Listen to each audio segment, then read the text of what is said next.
ബ്രിട്ടീഷുകാർക്കെതിരെ പടപൊരുതിയ ഒരു ഇന്ത്യക്കാരനായിരുന്നു എൻ്റെ ചെറുപ്പകാലത്തിലെ ഞാൻ കേട്ടു വളർന്ന ടിപ്പു സുൽത്താൻ. രാജ്യത്ത് ലഭ്യമായ ഏറ്റവും മികച്ച അധ്യാപകരിൽ നിന്നുമായിരുന്നു ടിപ്പു സുൽത്താൻ വിദ്യാഭ്യാസം നേടിയത്. സവാരി, വാളെടുക്കൽ, ഷൂട്ടിംഗ്, ഖുറാനിക പഠനം, ഇസ്ലാമിക നിയമശാസ്ത്രം തുടങ്ങിയവയെല്ലാം ചെറുപ്രായത്തിൽ തന്നെ ടിപ്പു പഠിക്കുവാൻ ആരംഭിച്ചു. മാത്രവുമല്ല, ഉറുദു, പേർഷ്യൻ, അറബിക് തുടങ്ങിയ ഭാഷകളും അദ്ദേഹം പഠിച്ചു. 15 വയസ്സായിരുന്നു. താൻ പരിശീലിച്ച മുറകൾ ആദ്യമായി പ്രയോഗിക്കാൻ ഒരവസരം ലഭിക്കുന്നത് അപ്പോഴാണ്.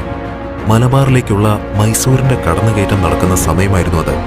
ഏകദേശം 2000-ഓളം വരുന്ന സൈനികരുടെ ചുമതലയാണ് ടിപ്പു അന്ന് ഏറ്റെടുത്തത്. എന്നാൽ ഹൈദർ അലിയെ അക്ഷരാർത്ഥത്തിൽ ഞെട്ടിക്കുന്നതായിരുന്നു യുദ്ധത്തിലെ ടിപ്പുവിന്റെ പ്രകടനം. മലബാറിലെ നിരവധി പ്രദേശങ്ങളാണ് ടിപ്പുവിന്റെ നേതൃത്വത്തിൽ കീഴടക്കിയത്. ഹൈദർ അലിക്ക് തന്റെ മകനെക്കുറിച്ച് വളരെയധികം അഭിമാനമാണുണ്ടായത്.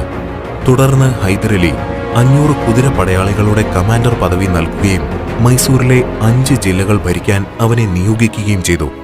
ടിപ്പുവിന് ഒരു മികച്ച സൈനിക ജീവിതത്തിന്റെ തുടക്കമായിരുന്നു അത്. ഡിസംബർ 6-ന് ഹൈദർ അലി മരണമടഞ്ഞു. ശേഷം 1782 ഡിസംബർ 29-ന് പിതാവിന്റെ സിംഹാസനം ടിപ്പു സുൽത്താൻ ഏറ്റെടുത്തു. ഈ അധികാര പരിവർത്തനം യുദ്ധത്തിലെ മൈസൂരിന്റെ പ്രകടനത്തെ ബാധിക്കുമെന്ന് ബ്രിട്ടീഷുകാർക്ക് മനസ്സിലായി. ബ്രിട്ടീഷുകാർ വിജയം മുൻപിൽ കണ്ടു. യുദ്ധം തീരുന്നതിന് മുൻപ് തന്നെ യുദ്ധത്തിന്റെ വിജയാഘോഷങ്ങൾ ബ്രിട്ടീഷുകാർ നടത്തുവാൻ ആരംഭിച്ചു.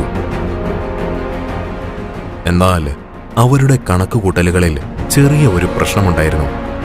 ഹൈദർ അലിയുടെ മകനായാണ് ടിപ്പു സുൽത്താനെ അവർ കണ്ടതെങ്കിലും അവനെ പൂർണ്ണമായും ബ്രിട്ടീഷുകാർ മനസ്സിലാക്കിയിട്ടുണ്ടായിരുന്നില്ല. ടിപ്പുവിന്റെ നേതൃത്വത്തിൽ മൈസൂർ അതിശക്തമായി മാറുകയായിരുന്നു. ടിപ്പുവിന്റെ സുഗമമായ പരിവർത്തനവും സൈന്യത്തിന്റെ പെട്ടെന്നുള്ള സ്വീകാര്യതയും ബ്രിട്ടീഷുകാരെ ഉടനെ തന്നെ പരാജയപ്പെടുത്തി.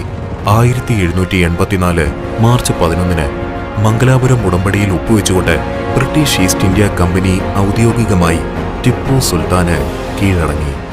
ഉടമ്പടിയുടെ നിബന്ധനകൾ പ്രകാരം പ്രദേശങ്ങളുടെ കാര്യത്തിൽ ഇരുപക്ഷവും വീണ്ടും പഴയ സ്ഥിതിയിലേക്ക് മടങ്ങി. താൻ പിടികൂടിയ ബ്രിട്ടീഷുകാരെയും ഇന്ത്യൻ യുദ്ധ തടവുകാരെയും വിട്ടയക്കുവാൻ ടിപ്പു സുൽത്താൻ സമ്മതിച്ചു.